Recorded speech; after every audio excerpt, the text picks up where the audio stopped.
We've met Will, our world is broken, and Lyra's chasing after a ghost. Stay tuned for this week's His Dark Materials After Show.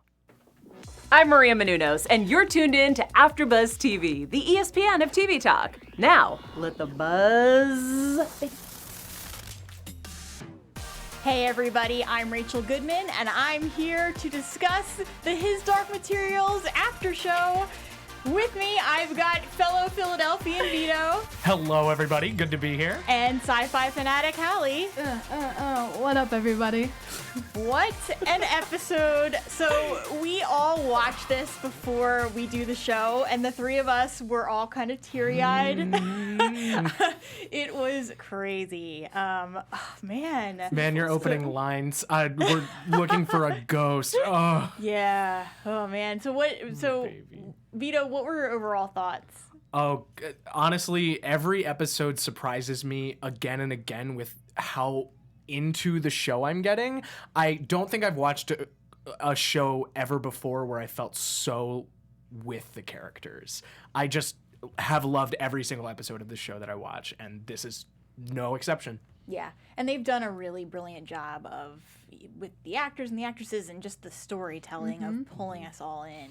Halle, what do you think? Oh, it was such an emotional roller coaster. I gotta agree. I didn't tear up. I didn't cry because I was just like, hold it in, Halle, hold it in. Like I was remaining strong for all of us. But overall, it was a lot. It was really heavy, and I'm not surprised because our previous episode was super lighthearted and fun and funky, and this one's just like, nope, you're gonna feel everything right now. It's crazy because I would say arguably the last 4 episodes were bright, a little more cheerful. Yes, they had their dark moments, but we went from moments of cheerfulness to this episode of darkness. It was super dark. Yes. So we're going to get into more, we're going to go through the episode and just, discuss everything that happened.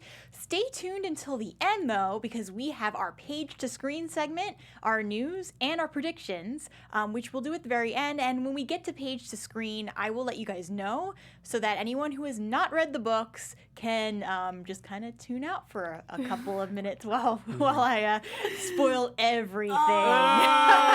Please don't. Because there are some, I knew, and I felt bad because we were watching, and we saw Will come up, and I'm like, it's Will.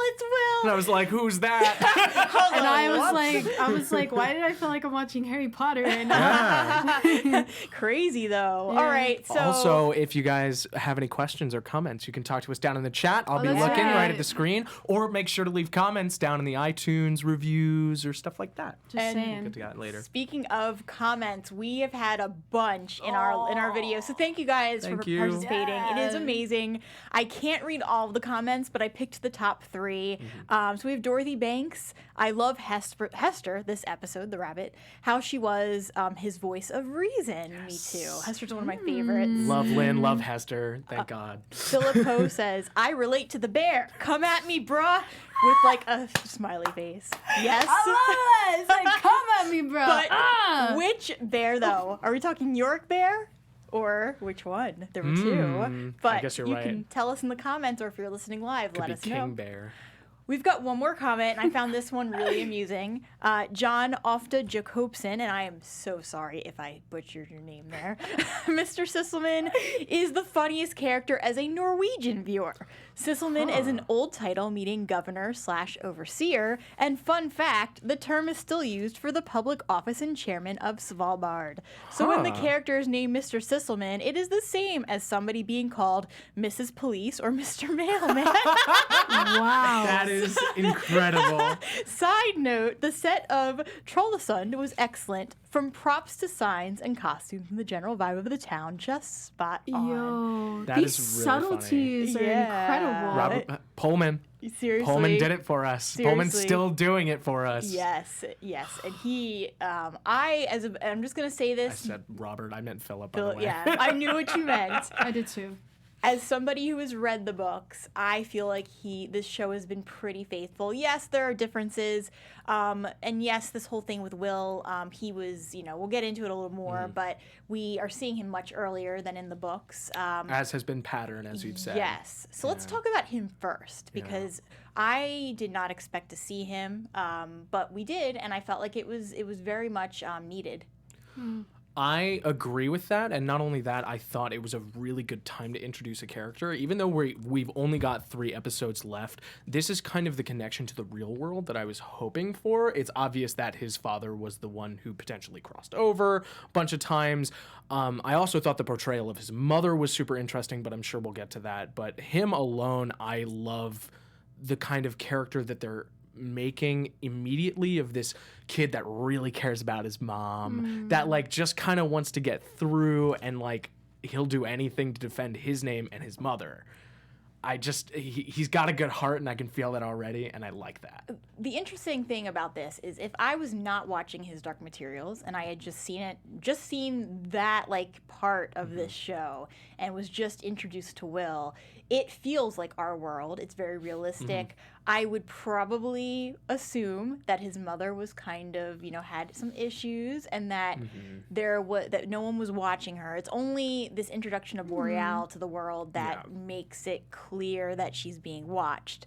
Obviously, we have the context of the show, but I found it very fascinating that we got this glimpse into the real world and saw how normal it is for how normal Will is and how normal he is to us. How real, though, is my question, because what I found so interesting to be about his mother is she actually reminded me of all the characters from the other world. It's like she knows things. Oftentimes people are depicted as crazy when in actuality they just know things that I guess quote-unquote normal people can't see. So the moment that I noticed she started getting a little crazy, I went, oh, okay, she's probably just like clairvoyant or something. And that was really intriguing to me. And I love the dynamic between her and her son. Yeah. He was so caring, so loving, ready to defend his mom, but also was like willing to put her in her place for a moment, but still with that respect. Like, they have this really cool dance and dynamic that I liked. Honestly, when Will first came on screen, I went, who dat? Like, I was like, who's this new character that looks like no one I've seen the entire show? So it was a really nice and like refreshing dynamic to see that and experience that, the quote unquote normalcy. Especially the way they introduced him at the very top, where we were kind of, they were interspersing Lyra with Will and saying how their fates are interconnected. Yes. Which I'm hint, thoroughly nudge, nudge. confused about right now because I did not read the book. Please don't tell me anything. I will not tell you anything. There's so many things I want to say. I'm refraining. I'm trying so hard. I'm just gonna leave it with hint, hint. I am so excited to see where they take these two characters. Like, I can't wait to see when they finally meet each other, because I know that's going to happen. That's not even a prediction. That is story-wise gotta happen. Yeah. And the fact that the mom is so like, I want to know what happened to her, in which the case that she is questioning her reality at all times. Something that really interested me was the way that she would touch different materials and count them over and over again to kind of get a grasp on reality. It kind of reminded me of it's a weird pull, but Inception, the like trying to spin the die to make sure that like this is still reality. I'm wondering if that's kind of the visual cue that they wanted to give. I think it might be. Yeah. And kind of like in Inception, it's this idea of you are within a world, and even though she's in her own world and it isn't quite the same idea, it's this idea of being so confused because certain people who are aware that there are other worlds out there, how can you go back to living a normal life in the world that was once your norm after you've experienced what else is out there? And the same thing with John Perry, aka Grumman, this idea that you know that there is more power beyond what people in your world comprehend. We actually have someone who just commented right now. Isaac said, I like how they gave us a bit more with Will and his mom, especially compared to the books. Yeah. So I'm going to wait. We're going to talk more about that in From Page to Screen. But I do agree with you, though. I feel like overall we didn't see Will until book 2. Really? Yeah, so he was not in the Golden interesting. Compass at all. We did not know of him. And when we do see him, it's a little bit. We're getting more background, in other words, That and is it's so very interesting. interesting. And I feel like the way that overall they've adapted the series is that we're getting more from other characters outside of Lyra, which is something that obviously in a show you have more creative freedom to do that than when you're working with a book where you're usually limited to a character's perspective. Right. Also interesting to think about, this is basically Philip Pullman's second final draft of his own story.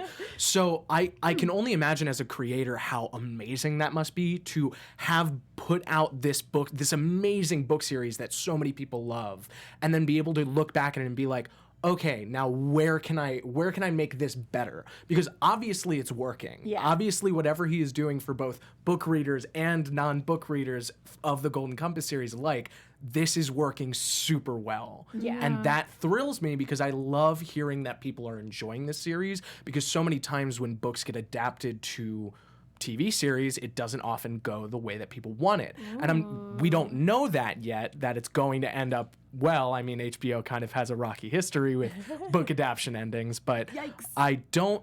I have a feeling that they are able to learn from those experiences, and I feel like it's only going to better this series. Yeah. And I'm so excited about that. And they have a lot of material to work with, including a Philip Pullman book that just came out in October of 2019, which is set during...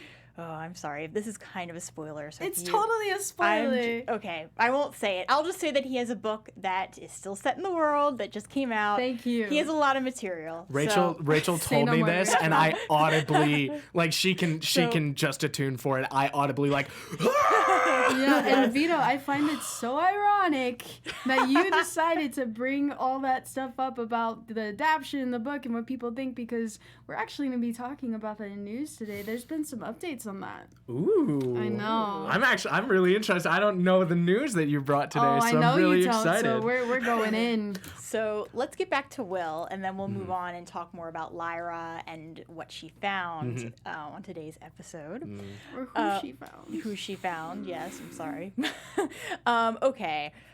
So essentially, the most important thing that I want to bring up is the letters that Will's mother showed him from his father. Or has yet to show him, is on. Yeah, he knows about their existence. Yeah. Now. I'm surprised he didn't push more to get them. Like, if I guess it was just, if it were me, I would have been running like, give me those letters, because obviously it had something to do with Dad, and I think that was brought up from what I recall, right?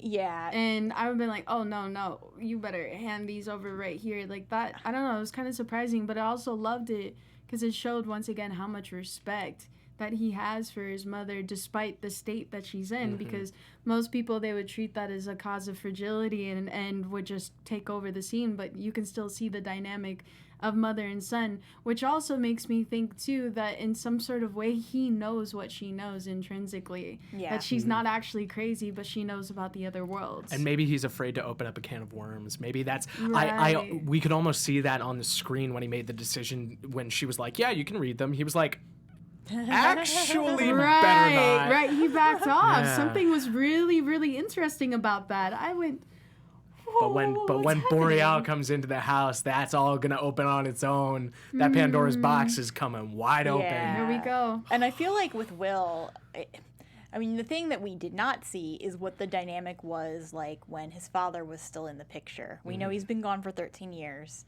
So he was like, And what, we also 4? don't know if, like, when Elaine told Boreal that John had passed away, I got the sense from watching the way that she was playing it that she wanted, that was the lie that she concocted, and that she knows something else is happening.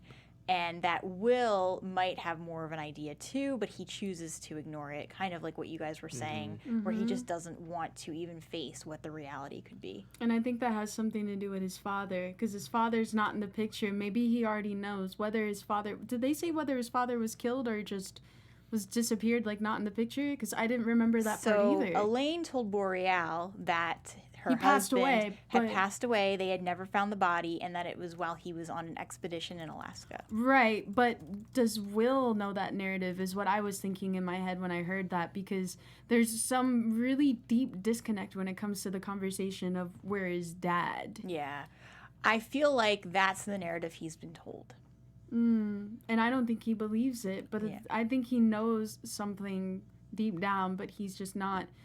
Rachel, the way you're looking at me right now, you're like, I know trying the not to say- truth. I know what's happening. Da, da, da, da, da. And I'm like, I'm trying to figure it out. Help. No, don't help. Well, if don't. you'd like No, to- no, no, no, no, no, no, no, no.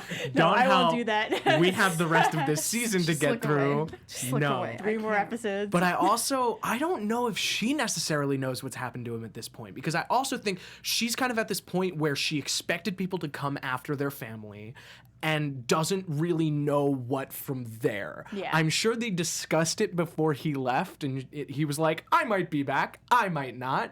And she might also be in this state of like, okay, he sent letters before, I got them, they're here, but I don't know where he is, and he could be like a million multiverses away, which is, I want to meet him so badly. I want to know what he knows. I kind of want to know what's up too. This is driving me nuts. I really didn't like how this episode ended like that. Really? It really ticked me off. I won't lie. I sat there like, really? Like, come on now. But I'm excited for the next episode. I'm so excited to see that. It kind of feels like I was watching Harry Potter and Deathly Hallows, and I was just waiting for each one, the installment to finish, and I was like, please, just stop. Don't end it on that note. I didn't watch Deathly Hallows or Part 2. Stop I'm it. sorry. I haven't Stop seen them yet. it. I'm sorry. Get out. I'll leave. So let's go ahead and talk about Lyra and everything she went through. But before we do, I just want to make an announcement and say that we are so incredibly thankful for all of our fans and for all of your support and for everybody who has been commenting on the YouTube videos as well as joining us live in the chat. Thank you for helping us be the ESPN of TV Talk. We could continually use your support as well. Every time you like any video or subscribe to any one of our channels, or just, leave us a comment or on iTunes, give us 5 stars. The other ones don't work. The other ones don't work. The other ones don't work. You can do the other ones. Well, no, you you can't. can't, But you 'cause can they don't leave, you can give us critiques. Just leave 5 stars. Yeah, but thank you for always supporting us and for allowing us to continue to grow and do what we do. Thank you. Yeah. By the way, I was just about to say in the we do have 2 people in the chat Yeah. right now who we haven't touched on. So TGS said that this kind of reminds them of the series of unfortunate events where they're adding and hinting in stuff from later on that helps tie stuff together, which kind of goes back to our conversation about the book adaptions. And then the Black Horse Courier. Wait. Can I read this? Yes, this one? sure. Because, you can't plug yourself Go right here. ahead, I gotta go plug ahead. you for you. Okay, so the Black Horse Courier says, I love your discussions. Thank you. Thank you. Thank you. And also just want to say, glad that Vito is back. You guys are gassing me. That's true though. I was sad when you were gone last week. I mean, Rachel and I, we held it down. Just I know, saying. you guys did saying. perfectly But I fine. was really happy you're back. I was like, oh my god, Vito. We needed the tissues last I'm week. so excited to be Yeah. on this panel. Ugh, Yeah, I love it. and just to go back to Black Horse Courier, he said, your excitement is so palpable. I get more hyped for what's to come, even though as a book fan, my hype is already beyond Oh my measure. god. I'm so glad to hear that people who have already read this book are still watching this series and being surprised. Just wait till I read the news later. Ooh. Ah. So, all right, let's talk about Lyra, and then we'll get to all of our different segments. My sweet child. All right, let's just so basically we see Lyra going on this journey with Yorick because of the alethiometer, and even though the rest of the Egyptians weren't too keen about her journeying to do this, she kept getting a message about a ghost. What did you guys make of that, and what were you expecting her to find? They only believe in the alethiometer when it is convenient for them, not when it is right. Just believe in it and believe in Lyra, and you'll be fine. How do you really feel, Vito? I'm furious because it was said on this panel, Rachel actually was kind of talking about it, and you definitely talked about it, about like the older men of the group of the Egyptians kind of using Lyra for her abilities, and it's only becoming more and more prominent, and it actually makes me furious because I hate seeing Lyra being mistreated, especially since she has already kind of proven that she knows what she's doing with this in a sense. And I mean, I get it. She's a kid and they've had like 50, 60 years on their lives, but they only believe in her when it is convenient for them, unless she convinces them otherwise, which she did in this episode. But Patriarchy. And the thing is that ageism. she kind of showed last week with Lee that she is now turning into I don't want to say a gambling type of person, but somebody who knows how to play her cards. she does. And this week was so smart. It was difficult to watch because as she was trying to tell Fa and Father Karam that she needed to do this, nobody really wanted to trust her. And she even said to Ma Costa, listen, it's not me that I'm asking you to trust, it's the alethiometer. And what I don't understand is any other time they would have been like, yes, we need to listen to this, it has spoken. But this particular time, because it did not behoove them, they were very cautious. And I get it. They didn't want her to go off alone. But number one, I thought that they should have been more for sending her. But number two, why didn't they send somebody with her or a couple people? It's a pretty big group. Like, they could have sent a couple of adults to go with her. Not that she needed the help, but she's a kid. I think it's... Do you want to go first? No, you can go. Please. Okay, I think it's because they're sending York with her. Yeah, well, So and maybe, that's great. Yeah, but because, I mean, he's the most powerful and violent and, like, the strongest entity in their group. So I think as long as he was with her, they felt like they were cool with it. But to be fair, the end of the episode kind of proved why they didn't want her to go anyway. The end of the episode, when suddenly a bunch of assassins just come into the camp, like, I guess they kind of knew that might have been a thing, but I didn't expect that. that's why I was wondering. Now, I get it. York, I get that he is there to protect her, but he's also not a supervising adult who could have said, oh, hey, we need to watch and make sure. But at the same time, when she was with the Egyptians, look what happened to her anyway. Yeah, just like she said earlier in the episode, she was like, I feel like I'm much safer on my own compared to being with all of you. Yeah. And that keeps to be proven right. Yeah. And there's no, outside of Lee, who I feel like is starting to be more, I don't want to say fatherly, though. I even in the books, like, I always felt like, I always felt more attached to him than to Azrael.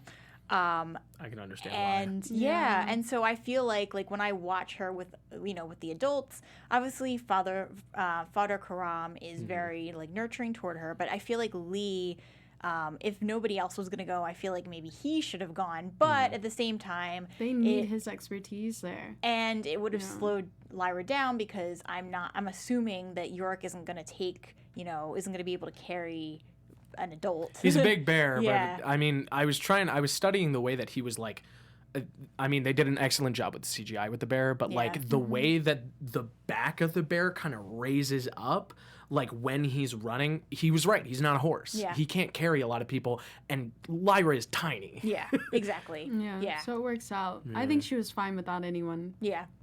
I mean, obviously it worked out for her, kind of. So we get this whole scene where she finds Billy Costa, the ghost of Billy, which is what the I just got alethiometer. chills, y'all. Yeah, she brings him back. This was by far the most heartbreaking part of the show for me. It I didn't was for expect me it. Too. I didn't expect that either. I thought at least he would live or they would find him and be okay, but they literally just found him just so he could die in their arms. Yeah, and it's different too. So I'll get more into this from page to screen. It's different the way that they handled it. So even for me, this was the first time seeing it. And even if they had handled it verbatim, there is something different about reading about the ghost or shell of a person versus actually seeing a child who is still alive, can open his eyes and look at you, but he's unable to speak or really do anything. It was heartbreaking, especially given the boy that we met in the first episode. Yeah, and thinking about the journey that he had to go to from the place where we see Lyra at the end to that town, obviously it was far enough that she had to get dragged there, but like to think that he was wandering this wasteland and found this ghost town while in the state that he was in, it's heartbreaking. Yeah. And I mean, it gave me a sense of wrapping up of that part of the story to at least have him back in his mother's arms again. But the funeral scene and the pyre scene, actually most specifically the scene of her and her living son holding little Billy in her arms and singing that was the first part where I started tearing up, was when she started singing the lullaby, because you could she did an excellent job with the acting in that scene, and you could just feel the pain seething off of her in that. You're gonna make me cry right now. Like I'm really struggling to hold back tears right now. Oh, It felt real. All It three did. of them. It definitely the did. acting with the, just watching that family. Yeah, just it was. And it good was on the hard. directors with the children actors, by the way. An amazing job that you are getting these kind of performances out of these kids.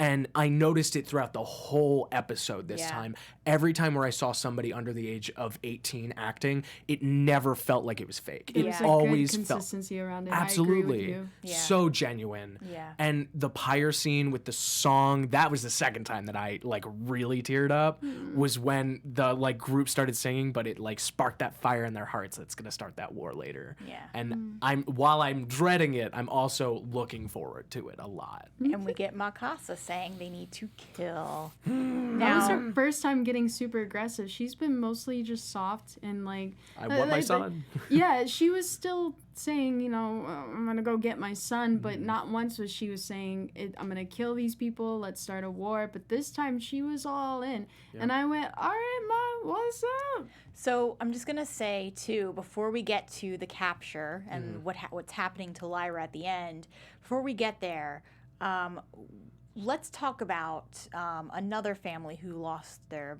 child, Serafina and Father Karam. Because we did get a pretty heartbreaking moment with them as well. Yeah.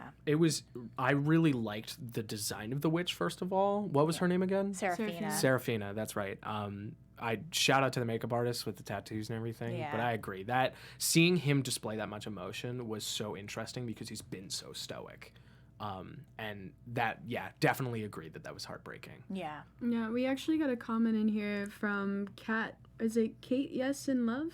I think it says. Yeah. Forgive me if I said it incorrectly, but she said, or they said, can I just say for my book readers that I hope they don't change who saves Lyra from Bangalov. Yeah.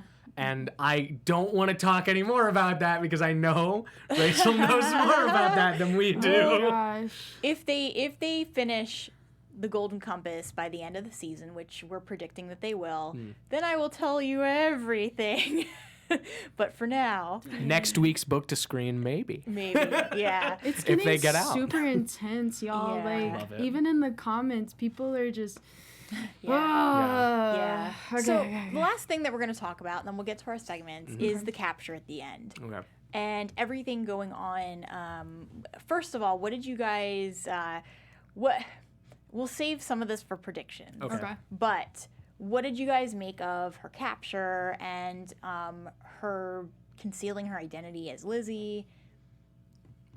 First of all, she's so smart, and I love her. Second of all, that was a cheap shot to the back of the head, and it felt cheap that she got captured in that way. Like, I thought she was going to wake everybody up, and there was going to be a mass thing, but now nobody knows where she is, and there are 3 dead bodies.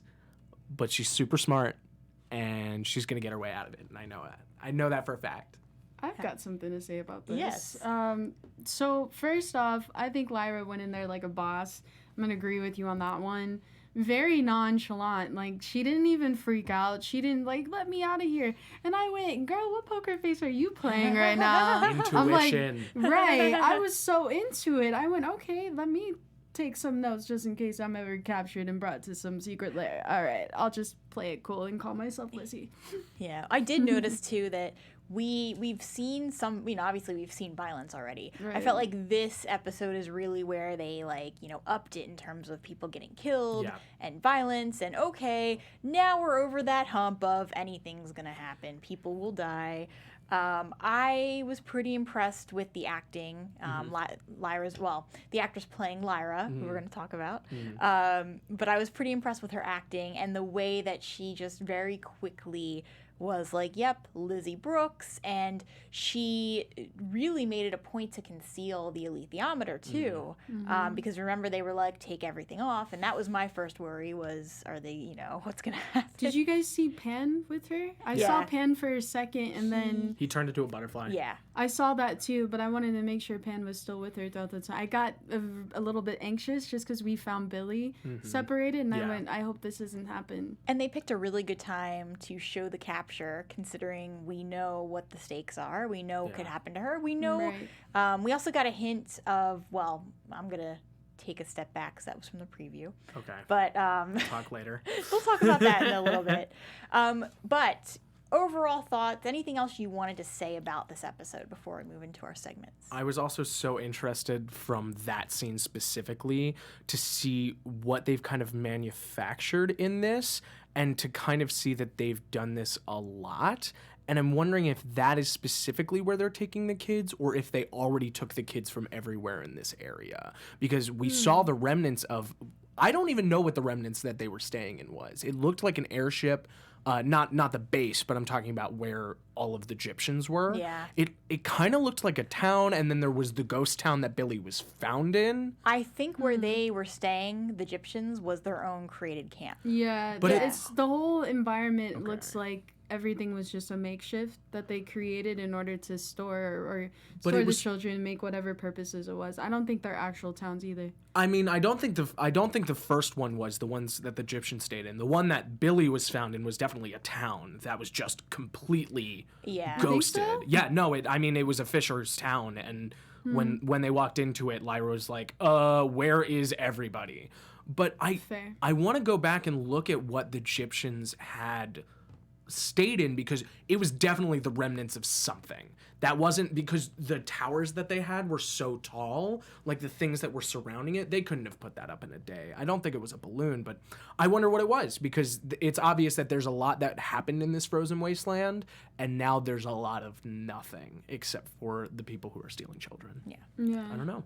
So, and obviously, considering they had everything kind of set up and it was all lit up, they were obviously calling attention to themselves, even if they didn't mean to, and they were so far from civilization, it didn't matter. Yeah. Yeah.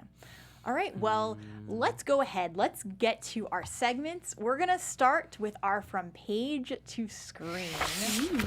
Yeah, I like that sound effect. All right, I have been holding this in because there were actually some major differences. Will Perry... I knew it was Will, but as soon as we saw him, I was like, this is way too early. Not to complain. I like that they brought him in because I feel like same as with the Egyptians, we're really seeing a lot of this backstory kind of piped into the rest of the show. And with a show, you kind of have to do it like that. In the book series, Will did not show up until book 2, The Subtle Knife. And basically all of this, like Boreal's, him snooping around where Will lives, it was all told in flashback. We didn't actually see it as it was happening. And I'm not going to say some other differences because that will give some things away. Thank you. So I'm going to, but I will say that from everything I was reading online about why they changed this and added in some backstory, everybody attached to the show says that there's nothing they added that would not have worked with the series, and Philip Pullman's very involved, so we had his executive decision to add some of these things that were not mentioned in the book. So yeah, I actually like that we're seeing it more actively than through that flashback scenario. Like a parallel rather than a flashback works so much better for me as a viewer. So I'm really glad to hear that. I actually agree with that too. It felt really good, irregardless of what the book says it should be. That felt right to me. Now the other difference is with the letters. In the books, Will's mother did not give him not that she gave him the letter. She didn't reveal the letters to him. He actually ends up finding them himself. Interesting. So that's a huge difference. I prefer the relationship that they've established. I do too. I actually like that. Yeah, and I think they did that on purpose just to show us that they have a good relationship. Because I think if he would have just found them, he could have easily been thinking, how can my mom keep these from me? Yeah, turning against his mom. Right. And they have such a good relationship. So the way, once again, I'm not mad that they changed it. Yeah. I prefer it. Yeah, me too. I think that the way they handled it, they took advantage of an opportunity to show us more insight into both of them. Yeah. So I'm surprised. I'm usually not this agreeable, y'all. So here's the last thing. Okay. All right, Billy Costa. They've actually combined him with another character named Tony. Yes, they did. Yeah. Okay. Tony Macarios. And Tony was really the boy who ended up getting separated from his demon, from his fish. And so what they've done is they found a way to kind of combine the two characters, because there was a Billy Costa, but I'm not going to say the rest, but there is a Billy Costa, but Tony is really the one who... Y'all made the most heartbreaking choice to well- put that in the show. Yeah, but I think that's exactly why they did it. How effective. Yeah. Seriously. Yeah. Like, if it was just another kid, I would have felt so much less. But the fact that it was Billy in this got me. Yeah. Good job, guys. Yeah. But those are the major We'll see. differences that I can speak of. Everything else I don't want to talk about because it's going to be too much of a Because you'll end up spoiler. ruining everything Yeah. for all Thank of us. you. Exactly. You're literally one word away from being in the doghouse. I know. That must be really uncomfortable for you. So let me just not even say that word then. So let's go ahead and get to our news. Yes. AfterBuzz TV News. All right, y'all. So an article on NME.com. His Dark Materials fans have noticed a change from the books, and they're not very happy about it. See, some of these diehard fans of the book series have expressed disappointment regarding tonight's episode because of that certain change that we discussed. And this detail has to do with the characters, their demons, and the fish.